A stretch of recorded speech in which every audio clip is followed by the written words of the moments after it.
Assalamualaikum warahmatullahi wabarakatuh. Waalaikumsalam warahmatullahi wabarakatuh. Kembali lagi di segmen podcast SMA IT Darut Taqwa dengan moderator saya sendiri atas nama Kakak Zaki Nur Ahmad dari kelas 11.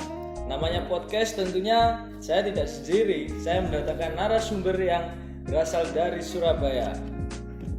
Namanya santri loh bos. Santri ya. Jauh-jauh dari kota A ke kota B menuntut ilmu ya toh.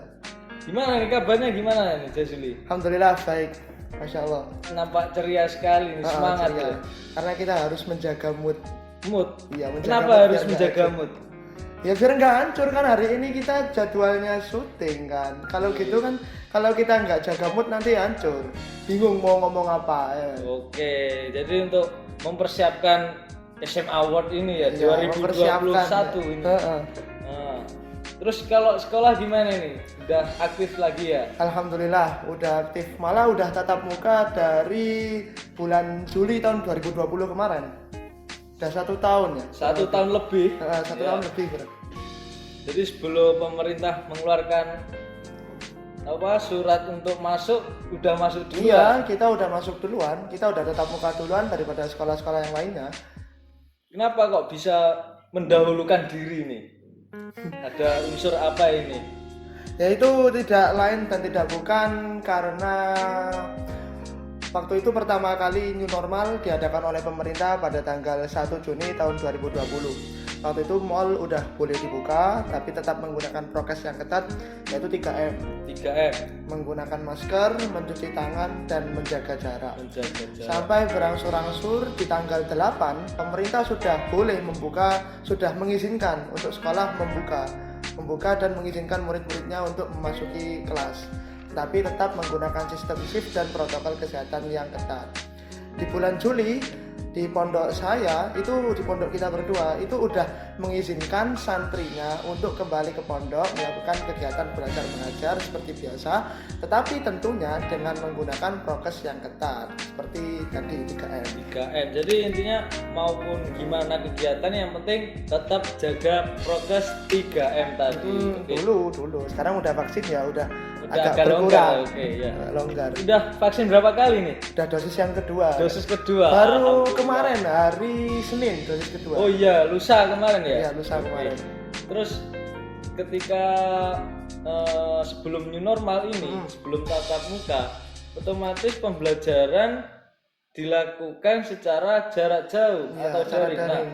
itu bagaimana pendapat Cak Jes ini?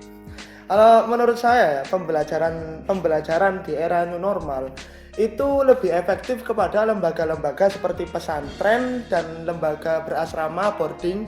Mengapa demikian? Karena pondok pesantren maupun lembaga-lembaga yang lainnya di Jawa Timur itu, survei saya ya, ini opini saya, pendapat saya, silakan. itu mereka sudah mengizinkan santrinya untuk masuk dari bulan Juli atau pada saat pertama kali new normal, 1 bulan setelah pengumuman new normal pertama kali diumumkan oleh pemerintah. Oh, jadi lebih mendahulukan. Lebih awal, Lebih seperti awal. yang pertama kita tadi. Iya, kita sudah 1 tahun yang lalu makanya. Sedangkan sekolah-sekolah umum itu baru tatap muka itu kapan ya? Mungkin pernah, tapi nggak seterusnya. Kalau kita kan dari Juli sampai sekarang kan tatap muka terus. Tapi kalau sekolah-sekolah yang lainnya mungkin hanya pernah saat sistem shift di tanggal 8 tersebut, lalu terkena PPKM di rumah lagi. Otomatis ketika mereka di rumah itu ya kan nggak efektif kan.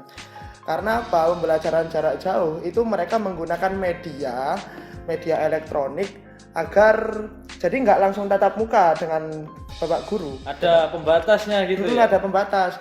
Jadi media elektronik sebagai penjembatan antara mereka, antara yang belajar di rumah pada guru. Oh, jadi tidak ada transfer yang transparan. Yo, nggak langsung dari guru ke murid, itu nggak langsung ngono lah intinya. Jadi kayak ada penghalang.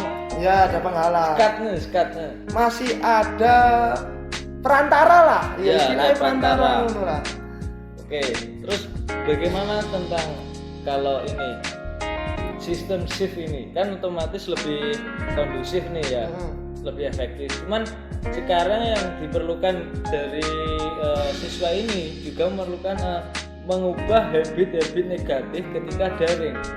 Oh, jadi maksud Anda itu ketika belajar daring di rumah 1 tahun lebih kurang lebih ya, 1 tahun kurang lebih, itu kan sudah muncul otomatis kebiasaan-kebiasaan baru ketika belajar di rumah, yang dimana para pelajar sekarang ketika dimanjakan oleh teknologi komunikasi seperti internet, mereka lebih suka kepada yang instan. Contoh dikasih tugas sama guru ya, dikasih tugas, kita tinggal buka HP, ketik di Google, udah jawaban udah tersedia di Brandly kan.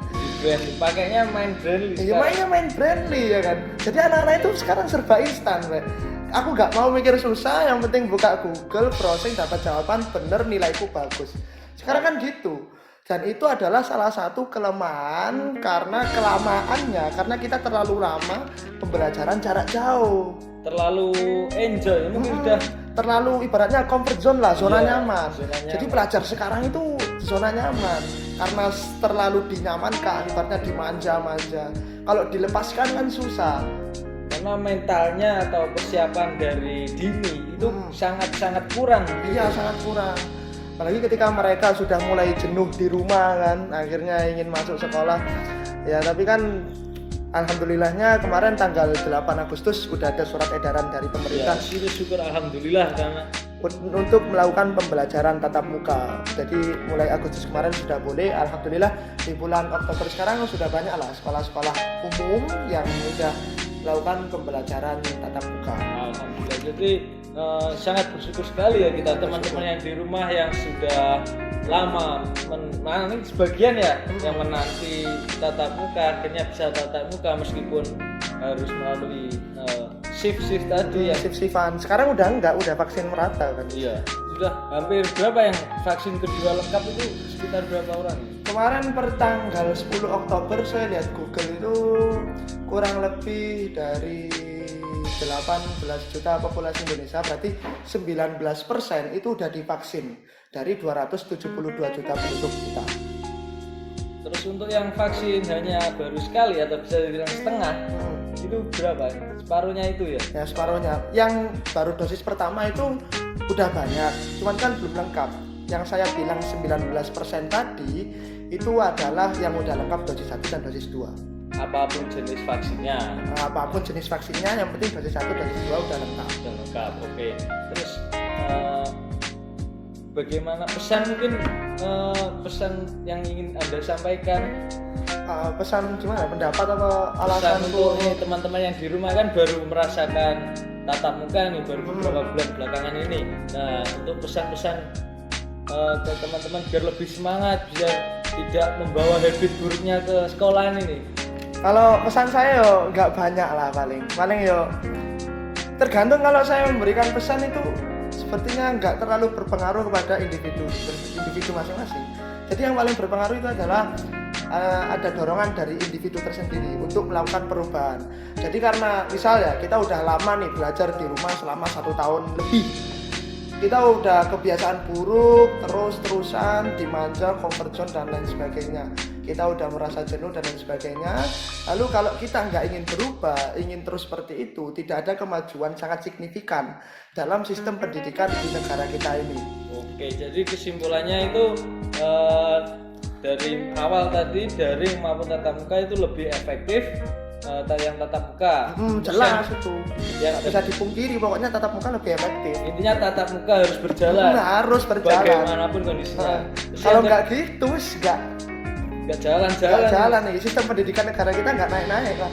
Oke, terus yang kedua untuk merubah kebiasaan-kebiasaan buruk itu harus ada niatan yang kuat dari masing-masing pribadi. Oke, jadi itu perbincangan singkat saya dengan rekan saya Cak Jes Ahmad Jazuli Bayi Surabaya. tadi. Cak. Oke. Cak itu artinya emas ya. Iya mas, bukan, jangan disalahartikan.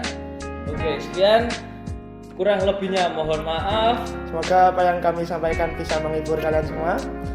Sekian, wassalamualaikum warahmatullahi wabarakatuh.